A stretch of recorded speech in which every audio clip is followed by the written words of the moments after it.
இப்ப உங்க மந்தைய மேய்க்கிறது யாரு? என்னோட சகோதரன். நாங்க முறையெடுத்துட்டு மேய்ப்போம். எத்தனை ஆடுகள்?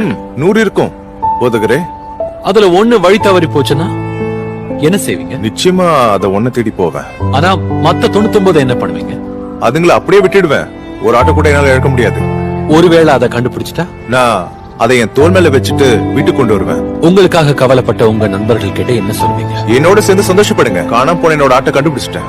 அவர் என்ன சொன்னாருன்னு பாத்தீங்களா? எப்பவும் வழி தவறாத 99 ஆடுகளை விட வழி தவறுனா அந்த ஒரு ஆட்டுக்காக சந்தோஷப்படுறாரு. அதனால ஒருவராவது கெட்டு போவது என் பிதாவின் சித்தம் அல்ல.